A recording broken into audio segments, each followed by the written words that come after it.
Moses gets the perfect blueprint. When Moses talked with God on the mountain, God told him about the 10 commands, about the 3 parties, and about his character, and that was all amazing. But this wasn't all God told them. God also wanted the people to build a house for him. And this wasn't just going to be any old house. This was going to be a copy, a shadow of his unseen world house. What a great idea! These people had not been seeing with heaven eyes very well. So maybe if God gave them a copy of his house to see with their physical eyes, then they would understand more of him and who he wanted them to be. At this time, God's children were living in tents, spread out as far as you could see. So God wanted his shadow home to be a tent too. God told Moses, "Make me a big tent," also called a tabernacle, right in the middle of my children's tents. Do you think any old tent would do for God's house? No way. It's not that God needed something we might call fancy, but if God was going to use this tent to show his children something about himself and his house, then this tent needed to be holy, because God is holy. Holy means set apart as special. So God was going to give Moses a perfect blueprint for his house. Do you know what a blueprint is? A blueprint is something that the designer of the house gives to the builders of the house so that everything will be just perfect.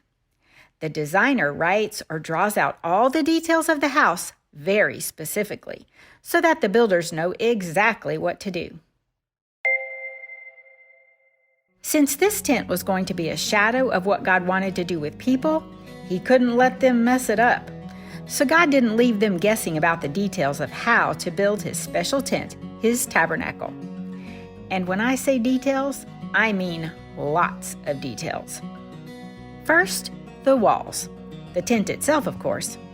God told them all the details of how many rooms he wanted, exactly what to make each part out of, how big each part should be, and how the parts fit together. The tent had a big area outside for making sacrifices and a smaller area inside, but we'll give more details about that in a minute. Okay, so there were the walls, but what else? In the courtyard, the big area outside, was the altar for sacrifices.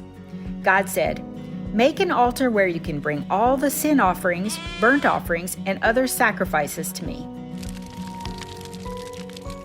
Now people had a way to say thanks and sorry to God using the altar. So there were the walls, the altar, and what else? Next was a place to wash. Not a place for God to wash. God was already clean. But anyone coming into his house would need a place to wash up. Scrub-a-dubba-dubba. Nothing unclean can go into God's house. "Make a bowl to hold water so the priest can be clean in my clean house," God said. So there were the walls, the altar, the wash bowl. What else? God wanted his house to smell good, of course. So in the inside room, the holy place, God said, "Make an altar where you can burn sweet-smelling spices, incense." So there were the walls, the altar, the wash bowl, the spices. And what else? Well, every house needs lights. "Make me a gold lampstand." It was one solid piece of pure gold with 7 lights. The lights had to be full of oil and never go out. So there were the walls, the altar, the wash bowl, the spices, the lampstand. What else? Next thing God needed in his house was food. "Make me a special table for bread." With the table were gold plates, gold ladles, gold pitchers, and gold bowls. And not just any gold, pure gold. So there were the walls, the altar, the wash bowl, the spices, the lampstand, the bread table, and what else? God would need a place to come and rest. So in the inside room, behind a very beautiful, very thick curtain, would be a very special room called the Most Holy Place. The only thing in this Most Holy Place room would be a beautiful box called the Ark of the Covenant.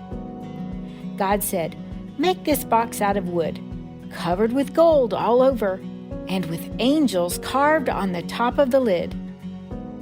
This room was so special that only one person was allowed to go into this most holy place, and they could only go in once a year.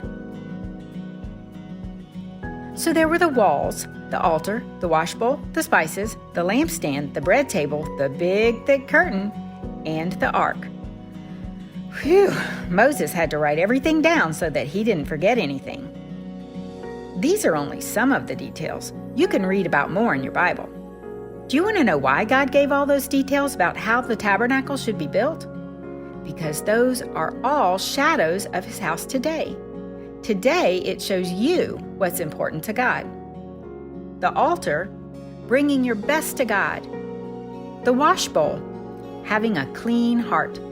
The sweet-smelling spices are a shadow of prayer. The lampstand full of oil, a people that shine bright together and never stop giving light to the world. And finally, the ark, God's presence, the center of the whole house. Every detail in the tabernacle was a shadow of something in the unseen realms, something of God that He wanted you to understand. And the most important thing to understand and learn is that nothing about His dwelling place was to be thought of as just normal. His house was to be clean, holy, set apart as special to God. So as we walk you through this big story, you'll find out that God's real house is to be holy too. So don't think these things don't matter to you, because they do. So keep learning.